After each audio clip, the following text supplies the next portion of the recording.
ఆడే అబద్ధాల పునాదులపైనే ఈ ప్రభుత్వాన్ని ఏర్పాటు చేసుకున్నాడు.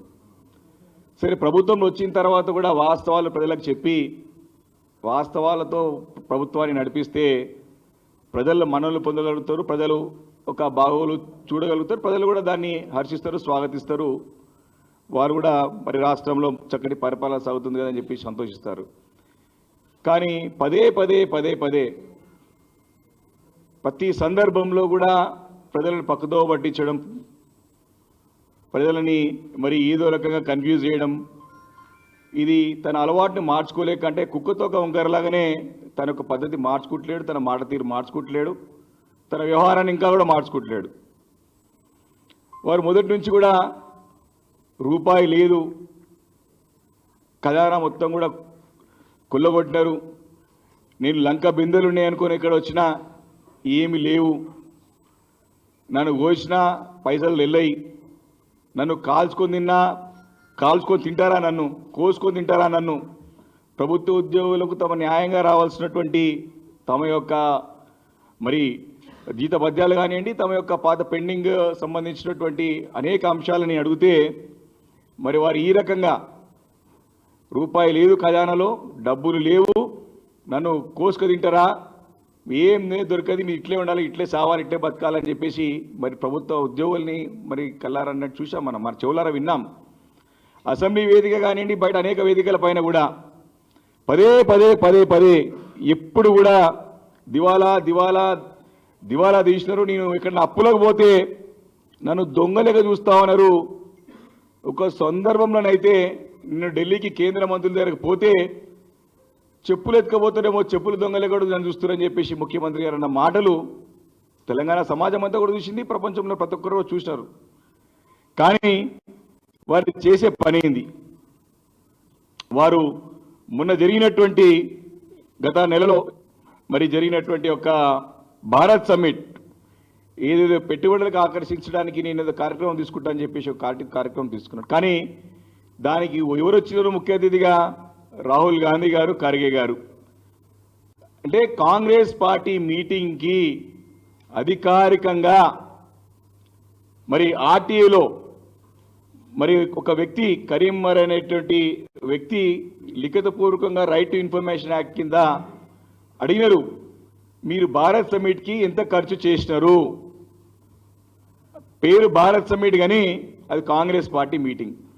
తమ కాంగ్రెస్ పార్టీ మీటింగ్కి సుమారు 29.45 కోట్లు, అంటే దగ్గర దగ్గర అప్రాక్సిమేట్లీ 30 crores అప్రాక్సిమేట్గా ఓన్లీ అతిథుల యొక్క ఖర్చుల కోసం అని చెప్పేసి మరి లిఖితపూర్వకంగా మరి ఒక వివరణ మరి అధికార యంత్రాంగం నుంచి మరి తెలంగాణ ట్రేడ్ ప్రమోషన్ కార్పొరేషన్ నుంచి ఇవ్వడం జరిగింది. అది కూడా అరకొర సమాచారమే, మొత్తం సమాచారం ఇవ్వకుండా దాచిపెట్టినారు. ఏ టెండర్ ప్రక్రియ ప్రకారం మీ డబ్బులు ఖర్చు చేసినారు, ఏ కింద నిధులు ఇచ్చినారు, ఒక పార్టీ ప్రోగ్రాంకి సుమారు 200 కోట్ల రూపాయలు దగ్గర దగ్గర ఖర్చు అయ్యింటే అని చెప్పి అంచనా వేస్తున్నాం. దానికి అంటే 200 కోట్ల రూపాయలని ప్రజాధనాన్ని తన పార్టీ కార్యక్రమాలకి వాడుకుంటున్నాడు ముఖ్యమంత్రి. అంటే ఎప్పుడు నా ముఖ్యమంత్రి పదవి పోతుందో అని తమ అధినేతని యొక్క మన్ననలు పొందడానికి, తన సీటు కాపాడుకోవడానికి ప్రజాధనాన్ని ఈ రకంగా దుర్వినియోగం చేస్తున్నారు. ఎవరు అడగటోళ్ళు లేదనుకుంటున్నారా రేవంత్ రెడ్డి గారు? ఎవరు నేను చూస్తలేదనుకుంటున్నారా ముఖ్యమంత్రి గారు రేవంత్ రెడ్డి గారు? నేను ప్రశ్నిస్తా ఉన్నాం. దీనికి మీరు సమాధానం చెప్పాలి. మీ పార్టీ ప్రోగ్రాంకి ఇంత పెద్ద ఎత్తున డబ్బులు ఏ రకంగా ఖర్చు చేస్తున్నారు మీరు? మీకు ఎవరు ఇచ్చిన హక్కుని? మీరు బాధ్యత గల పదవిలో ఉండి మరి ఇలా ప్రజాధనాన్ని దుర్వినియోగం చేయడమే కాకుండా నీ పార్టీ అవసరాలకి ఎలా వాడుతున్నారని చెప్పేసి మేము తెలంగాణ సమాజం అంతా ప్రశ్నిస్తా ఉంది. దీనికి సమాధానం చెప్పాలి గవర్నమెంట్ అని చెప్పేసి నేను సందర్భంగా డిమాండ్ చేస్తా ఉన్నాను. ఇదే కాదు, కంచే గచ్చిబౌలి భూములు తాకట్టు పెట్టి 10,000 కోట్ల రూపాయలు తీసుకోవడానికి 170 కోట్ల రూపాయలు లంచాలు ఇచ్చి తెచ్చినామని చెప్పేసి అధికారికంగా కూడా జియో కాపీ రిలీజ్ చేయడం జరిగింది. కిక్ బ్యాక్స్ 170 crores 170 కోట్ల రూపాయలని కిక్ బ్యాక్స్ కింద ఇచ్చేసి మరి ఆ రోజు 10,000 కోట్లు భూములను తీసుకొచ్చి అంతా కూడా కోర్టుకు వెళ్ళి కూడా ఏం జరిగిందో కల్లారా చూశాం. ఈ రకంగా ఈ హక్కు ఎవరిచ్చిరు నీకు? 170 కోట్ల రూపాయల ప్రజాధనాన్ని వృధా చేయడానికి నీకు ఎవరు అధికారాన్ని ఇచ్చారు? కేసు అంటే ఇది ప్యూర్లీ అవినీతి నిరోధక ఒక యాంటీ కరప్షన్ సంబంధించినటువంటి సెక్షన్కి ఖచ్చితంగా ఈ సెక్షన్ అట్రాక్ట్ అవుతుంది. బీఆర్ఎస్ పార్టీ డిమాండ్ చేస్తామని దమ్ముంటే రేవంత్ రెడ్డి గారు ఫార్ములా ఈ కార్ రేస్ మీద కాదు కేసీబీ కేసు కావాల్సింది మీ ప్రభుత్వం మీద కావాలి. 170 కోట్లు ఎవరయ్యా జాగిరని మీరు లంచం కింద ఇచ్చినారు సమానం చెప్పాలి, విచారణ దీని మీద వేయాలి. అరే అంత పెద్ద ఎత్తున ఫార్ములా ఈ కార్ రేస్ మనం ఏర్పాటు చేస్తే హైదరాబాద్ నగరం ఒక ఖ్యాతి ప్రపంచవ్యాప్తంగా అందరూ కూడా పెంచి తర్వాత అందరు చూసి ఆకర్షితులై దాదాపు 700 కోట్ల రూపాయలు పెట్టుబడులు రాష్ట్రానికి వచ్చినాయని చెప్పి నిల్సన్ సర్వే చాలా క్లియర్గా స్పష్టం చేసింది, నివేదికనిచ్చింది. మరి అలాంటి ఒక చక్కటి ఒక ఫార్ములా ఈ కార్ రేస్ని నెక్స్ట్ కంటిన్యూ చేయకపోగా మా మీద కేసు ఏసీబీ కేసు పెట్టినాం మా నాయకుడి పైన కేటీఆర్ గారి పైన ఎలాంటి ఆధారాలు లేకుండా డబ్బులు ఉండంగా 40 కోట్లు 50 కోట్లు ఉన్నాయని చెప్తున్న సంస్థ చెప్తా ఉంటే కూడా మళ్ళీ ఏసీబీ కేసు పెట్టి పోలీస్ స్టేషన్ల చుట్టూ జనవరిలో పిలిస్తే మళ్ళీ మొన్న పిలిచినారు కేసుకి.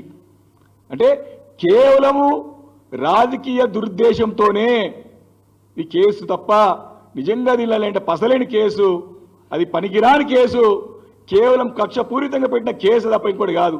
నిజంగా కూడా ఏసీబీ కేసు పెడితే నీ మీద ఇప్పుడు ఏ రకంగానైతే ఈ 40 కోట్ల రూపాయలు ఏ రకంగా అధికారికంగా వచ్చింది, ఇంకా నీకు 140 కోట్లు 150 కోట్ల ఖర్చుకు లెక్క తేలాలి. 200 కోట్లు మొన్న మీ రాహుల్ గాంధీ మీటింగ్కి ఖర్చు పెట్టింది.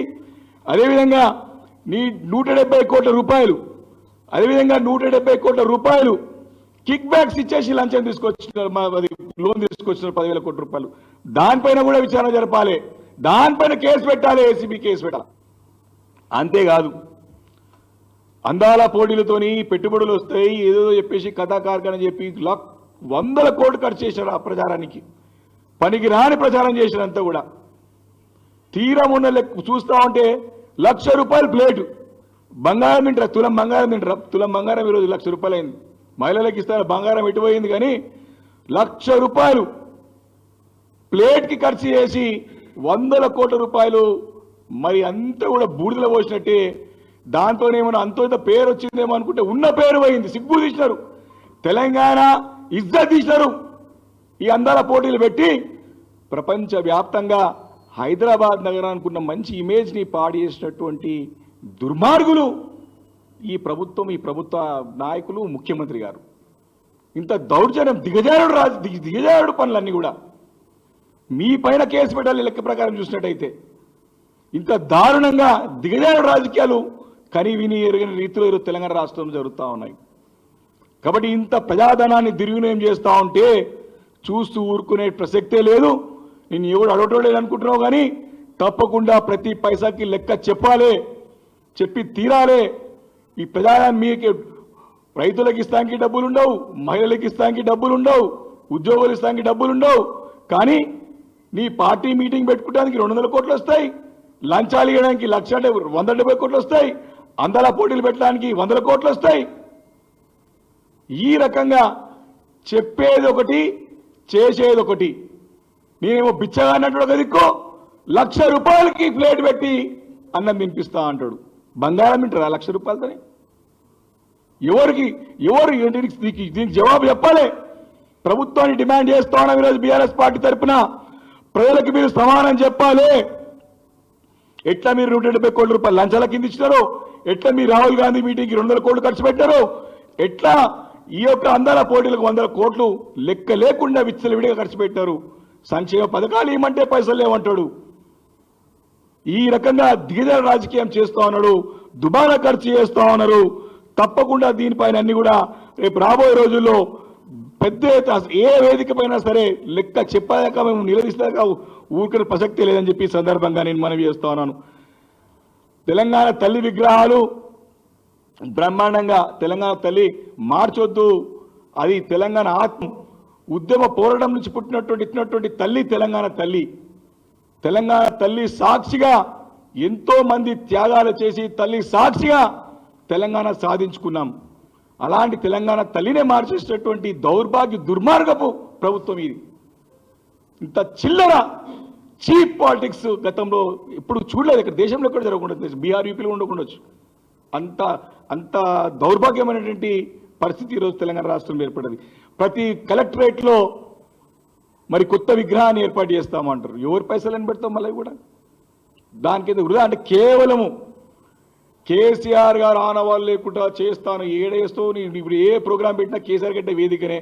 నువ్వు కూర్చున్న పోలీస్ కమాండ్ కంట్రోల్ కేసీఆర్ కట్టిందే, కేసీఆర్ గారు కట్టిందే. తెలంగాణ సెక్రటరియట్ కేసీఆర్ గారు కట్టిందే. నువ్వు కట్టేసేటువంటి ఈరోజు ఫోర్త్ సిటీయో 4 బ్రదర్ సిటీయో 17,000 ఎకరాలు కేసీఆర్ గారు కూడా పట్టిందే. యాదాద్రి కేసీఆర్ గారు కట్టిందే. ఈరోజు విగ్రహాలు పెట్టిన ప్రతి కలెక్టరేట్ కూడా కేసీఆర్ గారు కట్టిందే. నువ్వు ఇప్పుడు నిన్న సంబురాలు పనికిరాని సంబురాలు జరుపుకుంటా అని చెప్పినావు. ప్రతి రైతు వేదిక కేసీఆర్ గారు కట్టిందే.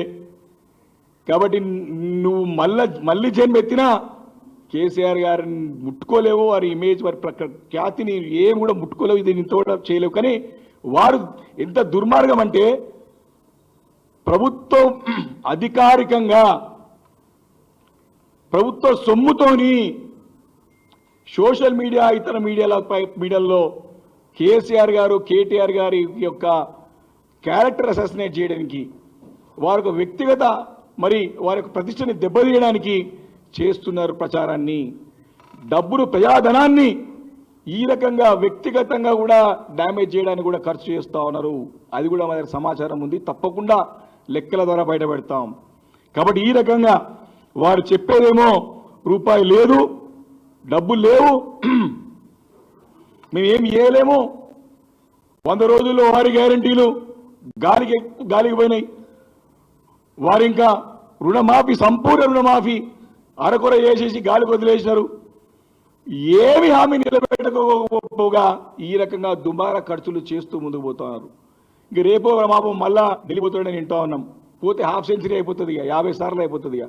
అది కూడా కేవలం మన కాంగ్రెస్ పార్టీ నాయకులను గెలవడానికి పోతున్నాడు. తాను ఇక్కడ దోచుకున్నటువంటి సొమ్మునంతా కూడా దాచుకోవడానికి, ఢిల్లీ చుట్టుపక్కల వ్యాపారం చేసుకోవడానికి, అక్కడ ఆస్తులు కూడబెట్టుకోవడానికి ఢిల్లీకి పోతున్నాడు తప్ప పార్టీ పని కాదు. రూపాయి తెచ్చేది లేదు నిధులు ఇక్కడికి.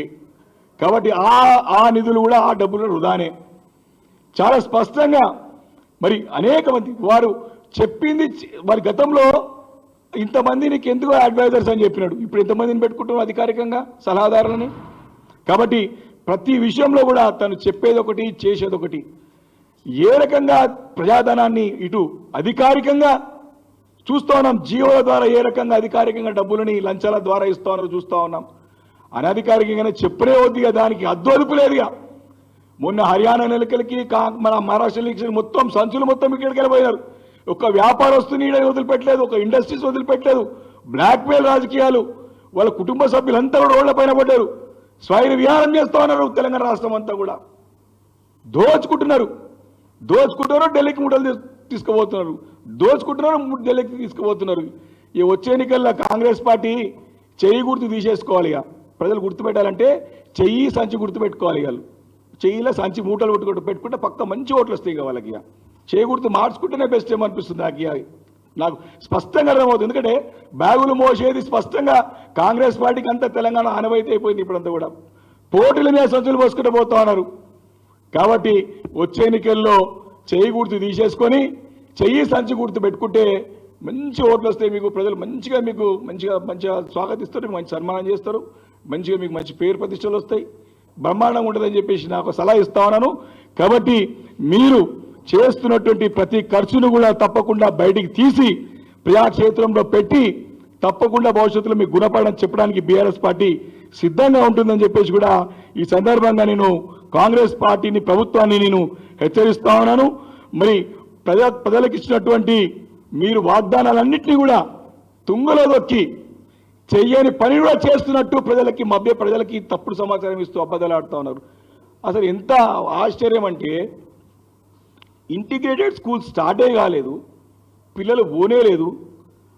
ప్రచారం ఎంత పెద్ద ఎత్తున ప్రచారం, బిల్డింగ్లు అయిపోయినట్టు, పిల్లలు చదువుతున్నట్టు, వాళ్ళు అయిపోయినట్టు. ఇంత ఇంత చీప్ పాలిటిక్స్, ఇంత చీప్ అడ్వర్టైజ్మెంట్, ఇంత పెద్ద ఎత్తున ప్రచారాన్ని ఎప్పుడు చూడలేదు. కాబట్టి ఇంటిగ్రేటెడ్ స్కూల్స్ అసలు రైతు కూలీలకి పైసలు ఇచ్చేసామని చెప్తున్నారు, 12,000, మహిళలకు 2,500 ఇచ్చేసామని చెప్తా ఉన్నారు. ఇంత అబద్ధాలు ప్రజలను తప్పుదో పెట్టించడం అనేది మాత్రం మరి ఇది తప్పకుండా మరి క్షమించరాని నేరం. ఇది ప్రజలకి పదే పదే పదే పదే అబద్ధాలు చెప్పి తప్పు చెప్పి పక్కదో పట్టించే ప్రయత్నాన్ని తప్పకుండా ఎండగడతాం. ఈ యొక్క ప్రజాధనాన్ని ఏ రకంగా దుర్వినియోగం చేస్తూ ఉన్నారు. మీరు ప్రజా అవసరాల కోసం వాడమంటేనేమో డబ్బులు ఏమంటారు, కానీ వృధాగా తమ సొంత పార్టీలకి లంచాలకి ఇవ్వడానికి మాత్రం అధికారికంగా జీవుల ద్వారా తీసుకురావడం మాత్రం తీవ్రంగా